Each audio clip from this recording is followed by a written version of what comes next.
mente que te da él, la mente que yo te doy, la mente que te da él. Aquí estamos con Liliana, los piropos, también es rockera Liliana, y Manuel tiene un objetivo y me parece muy, muy sagaz, de que difundamos las canciones que no todos conocemos de Luis, que no todas repetimos de Luis, y así podremos valorar otra dimensión de Luis. Aquí tenemos a Liliana y sus finanzas con café, y ya acabándose el año hay como angustia, Liliana, ¿qué va a pasar con el dinero? Y que, por cierto, el miércoles pasado, aunque en el momento las personas se entusiasman muchísimo, algunas personas me solicitaron sus señas para que usted las asesore con la planificación. ¿Qué tenemos, Liliana, hoy? Bienvenida. Feliz de estar, como todos los miércoles, en el Matutino Alternativo. Y aprovechar, doña Carmen, que ya vamos para 2 meses, mandar un saludo a un grupo que ha sido fiel desde el día 1 y no se pierde esta sección y el Matutino Alternativo. Mire, efectivamente, la pasada semana conversamos sobre planificación para el año 2022 en 5 pasos. Hablamos de, en primer lugar, de entender la importancia de la planificación. En segundo lugar, establecer metas y prioridades. En tercer lugar, elaborar un presupuesto. Cuarto y quinto es identificar herramientas con las que contamos y el monitoreo.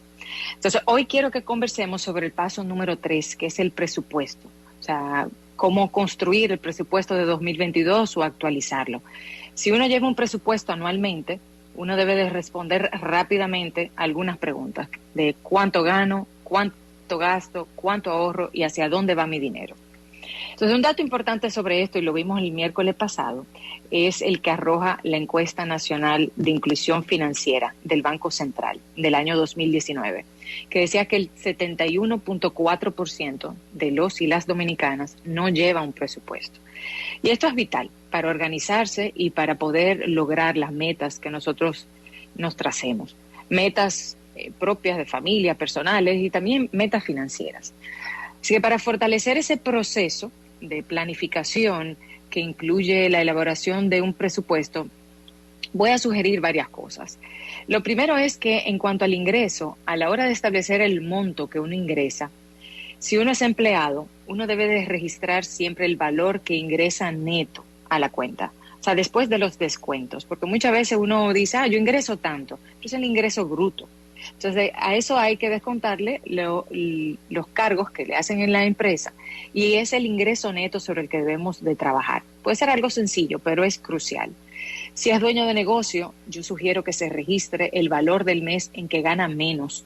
En el momento en que ganas más, pues excelente, tuviste un superávit. Ingresos adicionales, pero siempre partir del valor del mes en el que menos gana. Y si uno recibe también remesas o manutención de padres de los hijos, registrar siempre el valor más bajo también que se recibe.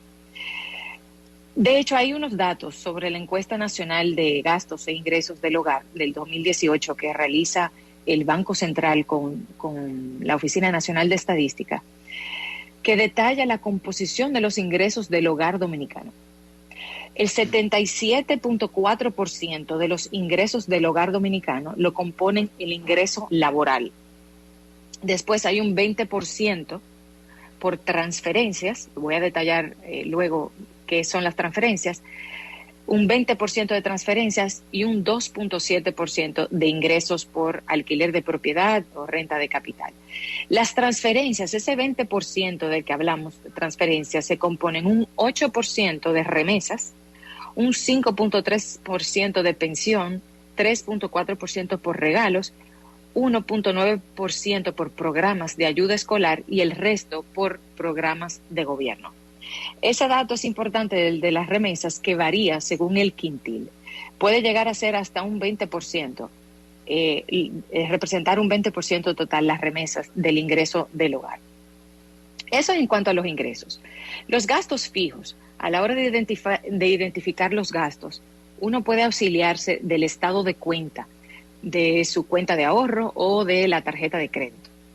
Esto es importantísimo, es una herramienta que nos remiten las entidades financieras y que nosotros tenemos ahí un balance. en el que nosotros podemos verificar mes tras mes y cotejar junto con el presupuesto que nosotros llevamos.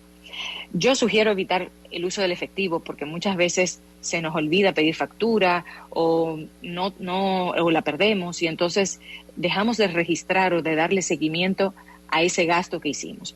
Pero si hacemos gastos en efectivo, sin duda es importante pedir las facturas y mantener control de ellas.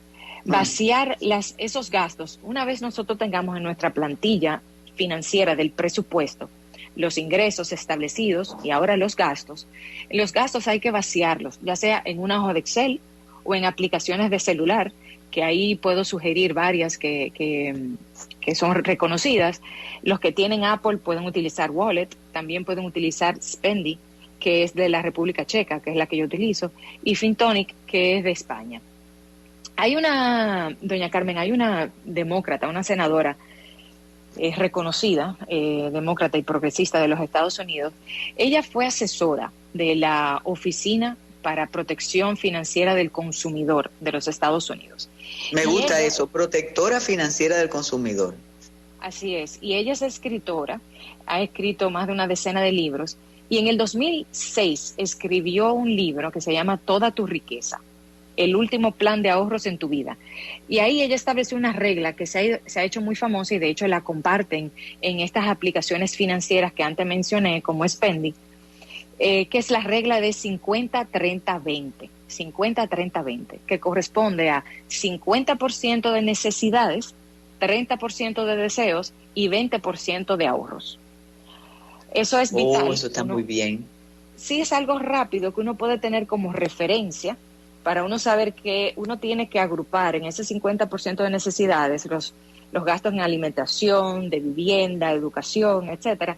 Los deseos ya ahí son otros temas de vestimenta, de restaurante, de Netflix y demás, ¿no? Y el 20% de los ahorros.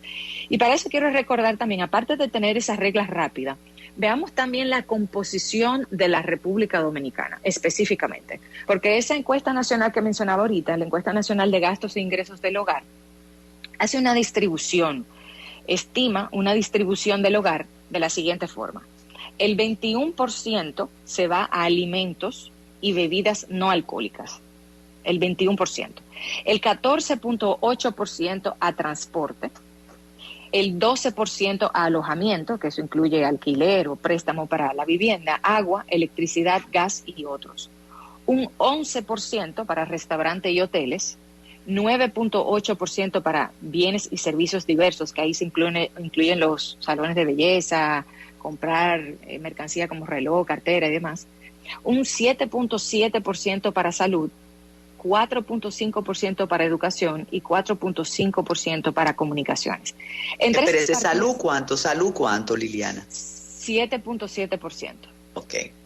Ahora, el grueso se va a alimentos y bebidas no alcohólicas, que varía también dependiendo de los quintiles, y a eso me voy a referir ahora. Pero en esas partidas que mencioné ahora mismo, eso suma más de un 80% de los gastos que deberíamos de tener en nuestro presupuesto. Otras partidas son de muebles y artículos, prenda de vestir y recreación y cultura.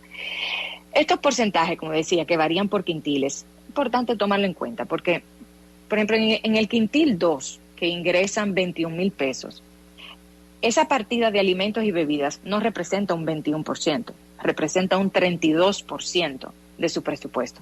Ahora, en el quintil 5, que ingresa 88,000 pesos, esa partida de alimentos y bebidas representa un 14.08%. Sin embargo, en transporte es distinto, es al revés. El quintil 2 dedica 11%, mientras que el quintil 5 dedica un 21%. Eso se entiende por la adquisición de los vehículos y los alimentos son las necesidades ya básicas. Pero en general podemos llevarnos de esa composición que nos facilita la encuesta nacional de gastos e ingresos del hogar, que lo pueden buscar en la página del Banco Central, que hace esa composición: 21% de alimentos, 14% de transporte, 12% de alojamiento, que son la mayoría de las partidas. Ahora, los ahorros, por lo regular, doña Carmen, uno debe de fijarse una meta previa. Por eso el 50-30-20. uno debe de tener en cuenta que de nuestros ingresos debemos de destinar el 20% para los ahorros y el 80% para cubrir todos los otros gastos, entre responsabilidades que uno no debe eludir y aquellas metas que nosotros tengamos propias. Es difícil algunas veces uno plantearse ahorrar un 20% de su salario, Sí. sobre todo para los quintiles más bajos.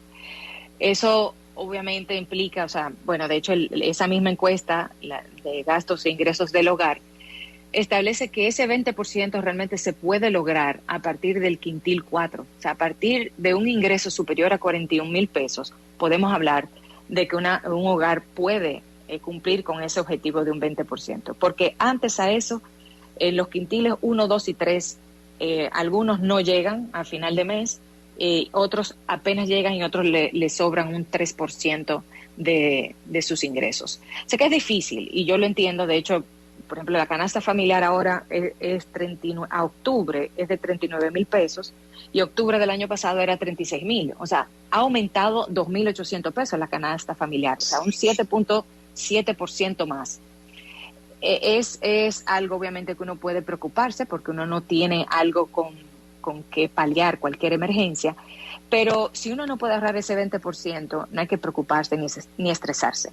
Yo recomiendo hacerlo, eso sí que sí recomiendo no dejar de hacerlo, pero al ritmo que pueda hacerlo y que lo pueda mantener en el tiempo. Para eso de los ahorros, yo recomiendo que se abra una cuenta de ahorros para donde uno pueda hacer transferencias automáticas todos los meses. Si yo establecí que son 2,000 pesos que voy a ahorrar mensualmente, pues esos son 2,000 pesos que yo voy a programar de una transferencia automática de mi cuenta de nómina y que la voy a pasar a esa cuenta donde yo voy a mantener un ahorro. Y más con el COVID, doña Carmen, yo creo que la COVID-19 ha demostrado que hay que tener un fondo de emergencia y hay que tener ciertos ahorros porque uno no sabe cuándo lo necesitará. Mire, a propósito, muchas personas entusiasmadas con la posibilidad de ahorro, como pasa con las decisiones de fin y de principio de año, dejar de fumar, dejar de comer, hacer ejercicio. Y dice, esas opciones de Liliana me encanta, pero diga qué hacer bueno, ya está delicado, para contrarrestar el bullying de los bancos. Yo me imagino, Liliana, que es cuando las instituciones bancarias, precisamente para fin de año y principio, te llaman para ofrecerte productos, pero quizás con estos consejos, estas sugerencias en Finanzas con Café usted ofrece, uno puede contrarrestar si tiene un plan, que es lo que usted ha dicho. ¿Qué dice Liliana? Yo siempre recomiendo escuchar las ofertas. Yo siempre recomiendo estar atenta a lo que ofrece el mercado. Siempre, porque la información es poder. O sea, mientras más informado tú estás, tú sabes cuáles son las mejores opciones para ti. Entonces, algunas veces es cierto que podemos recibir llamadas, que en el momento quizás no es el momento ideal. Igual podemos estar atentos en las redes de ofertas y opciones y productos que ofrecen.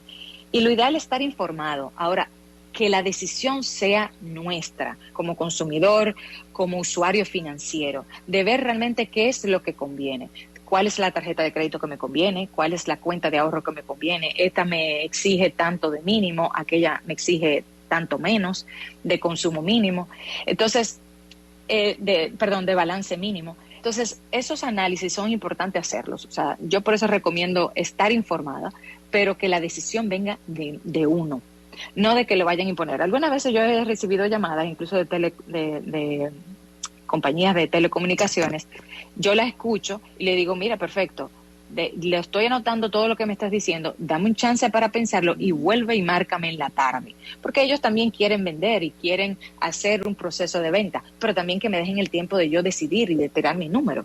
Entonces, ese es un proceso que yo recomiendo que se haga. Informar y estar informada y consultar y buscar referencia también a aquella persona que uno tenga cercano, con qué banco tú trabajas o con qué empresa tú trabajas para uno tomar esas decisiones.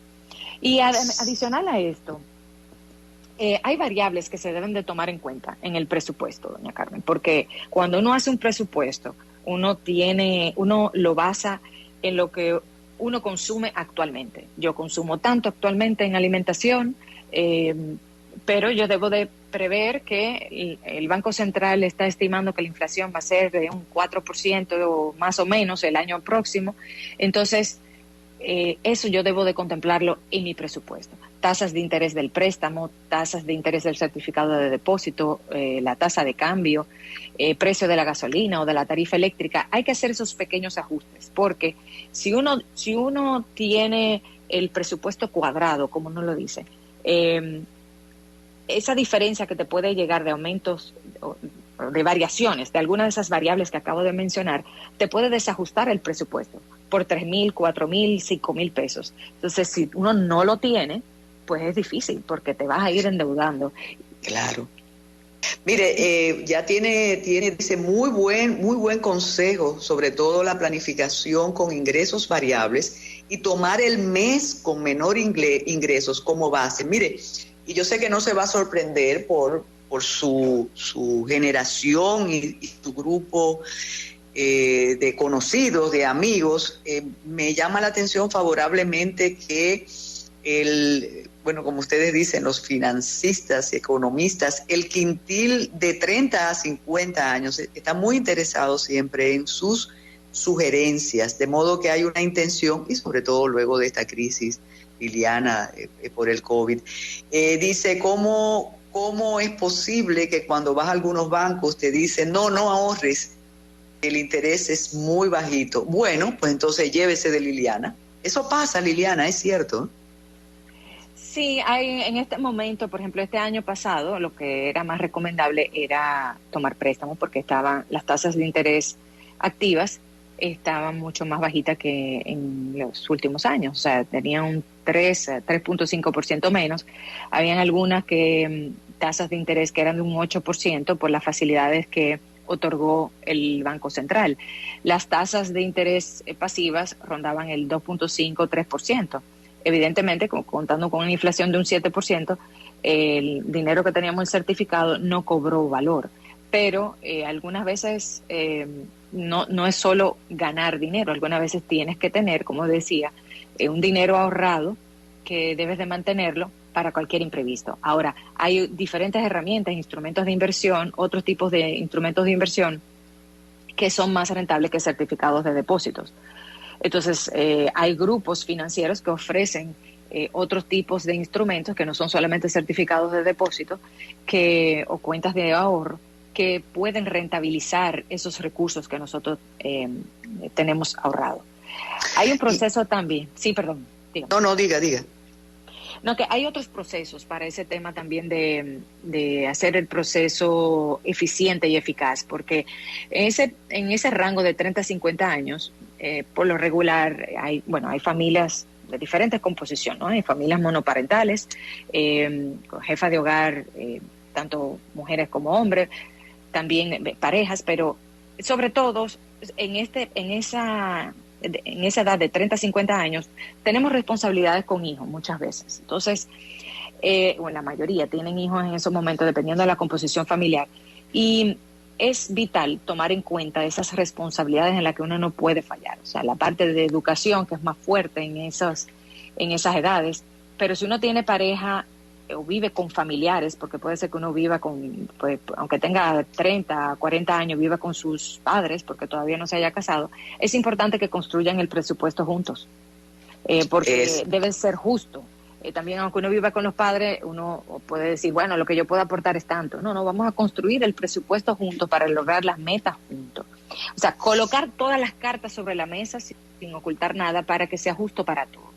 Y que todos puedan lograr cumplir con sus metas y sus prioridades trazadas, tanto mujer como hombre, como padre e hijo, y que el monitoreo se realice sin falta. Y por último, sí debo de decir que muchas veces uno tiene esos pagos establecidos, tú pagas tal cosa, yo pago tal cosa, y yo sugiero primero que se paguen a tiempo para evitar cargos, porque esos cargos generados por no hacer pagos a tiempo, pues son cosas que no tenemos normalmente contemplado en los presupuestos. En los presupuestos no tenemos contemplado que nos vamos a atrasar en tal pago, y me generó una mora. Entonces, evitemos, porque esos presupuestos siempre lo hacemos bajo el escenario ideal de que vamos a cumplir con ellos, entonces no salirnos de eso. Y siempre yo sugiero que cuando uno haga los pagos, copiar al otro. O sea, uno hace un pago, mandé un correo al colegio, copié a mi pareja, porque así tenemos claro que todos los pagos se están realizando y hay transparencia.